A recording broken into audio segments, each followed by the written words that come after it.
दिदी सेल खानु मन थियो मलाई होइन सेल खानु मन थियो कि मैले भर्खर अघि नै किनेको थिएँ नि त 100 रुपियाँको अनि 100 रुपियाँको चाहिँ कसैलाई मैले सहयोग गरिदिएको कि कसैलाई भोक लागेको थियो क्या अनि मैले सहयोग गरेँ मसँग अनि फेरि बाँकी पैसा भएन कि अब खानुलाई हो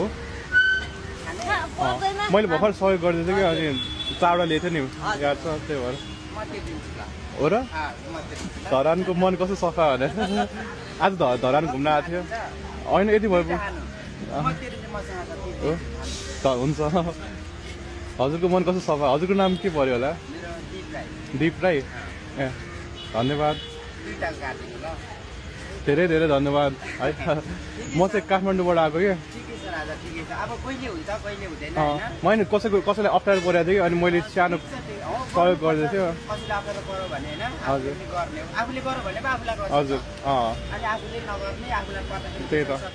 एकछिन हाल्छु हजुरको सहयोगी मन देखेर मलाई खुसी लाग्यो क्या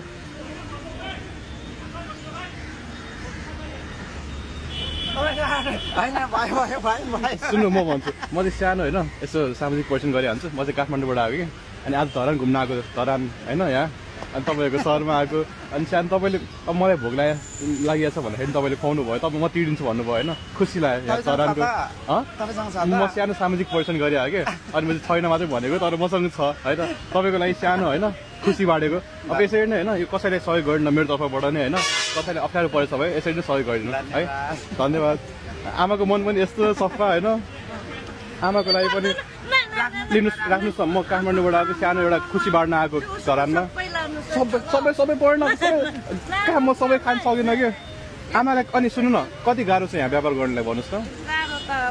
बिहान कति बजीदेखि आउनुहुन्छ बिहान 3 बजीदेखि नै ताजा सेल है अनि कति बजीसम्म बेच्नुहुन्छ सबै ए 9 बजी सकिन्छ सबै मेरो टिकटक छ टिकटक फेसबुक मेरो नाम चाहिँ अभिनव वज्र मेरो नाम अभिनव है खुसी लाग्यो तपाईँसँग भेटेर हजुरको मन कति सफा धरानको मनमा होइन सानो यस्तो हो तपाईँले मिहिनेत गरी काम गरिरहनु भएको छ सहयोगी मन छ तपाईँको होइन सानो खुसी बाँडेको यस्तो के म भन्छु है धरानमा सबै मान्छे राम्रो पनि छैन अस्ति नै एउटा मान्छेले भन भाइ म पार जानुपर्ने खर्चेर 100 रुपियाँ दिएन भनेर मसँग चेन थिएन होइन अनि मैले भने छेमा मलाई 100 रुपियाँ दिने एकछिनमा दिन्छु भनेर पैसा मागेर दिएँ होइन अनि पार जान्छु भनेर पार जाने गाडीमा बसिरहेको थियो अनि होला भनेर मैले 100 रुपियाँ दिएँ एकछिनमा त ऊ पर गएर मातेर सुतिरहेको थियो क्या यस्तो मान्छे मैले छेमालाई भने छेमा त्यो मान्छे त्यहाँ त सुतिरहेको रहेछ हजुर ल खुसी लाग्यो हजुरसँग भेटेर आमा ल यसरी नै मिठो खानु पायो भने यहाँ आउँदा म खान्छु